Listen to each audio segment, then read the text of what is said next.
Radio 910's Gary Hess, Gary Criswell here with me. We're at the Vic Kreider Stadium at Highland Springs, where the Springers tonight, frankly, were dominant, beating Hanover 20-0. Certainly were dominant in the first half. They took away Hanover's ball control offense. They turned the ball over on Hanover versus the other way around, and they were very efficient. And they've got a sophomore quarterback who's got the keys to a really, really fast engine.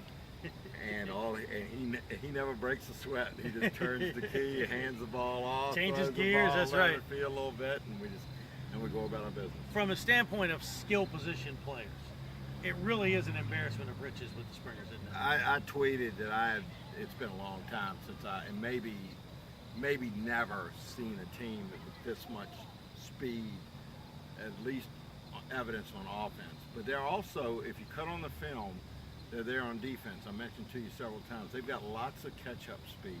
And that's always thought of, when you're chasing the ball that's in the air.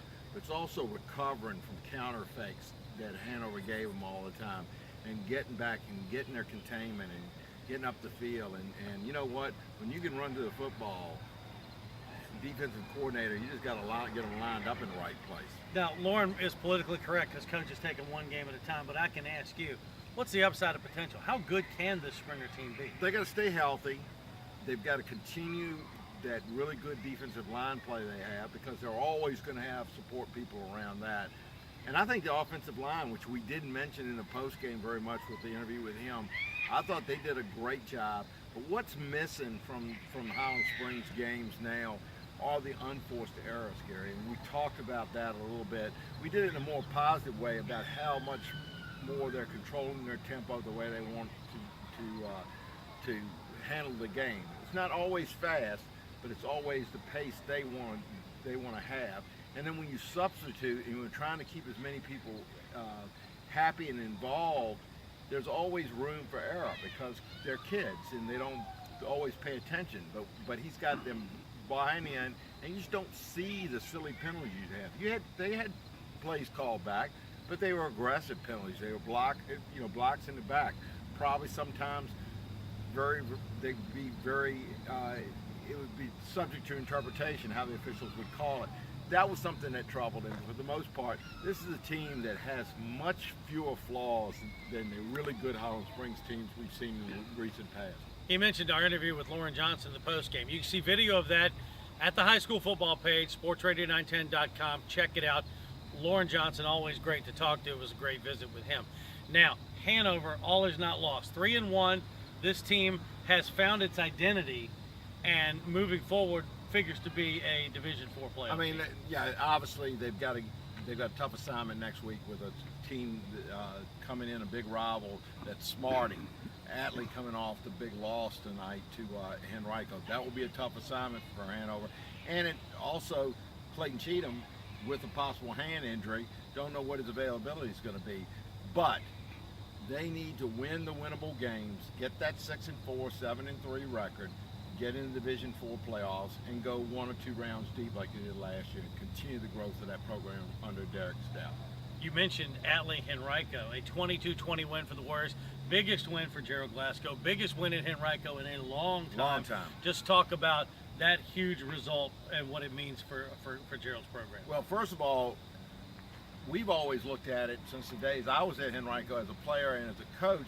We've always looked at it as how it affected everybody else, because we had a hierarchy then. Back then it was Douglas Freeman and Hermitage occasionally, and then later on when I was coaching, it was the gold standard was out here with first Coach Rinaldi and then Tom Bratton here at Highland Springs.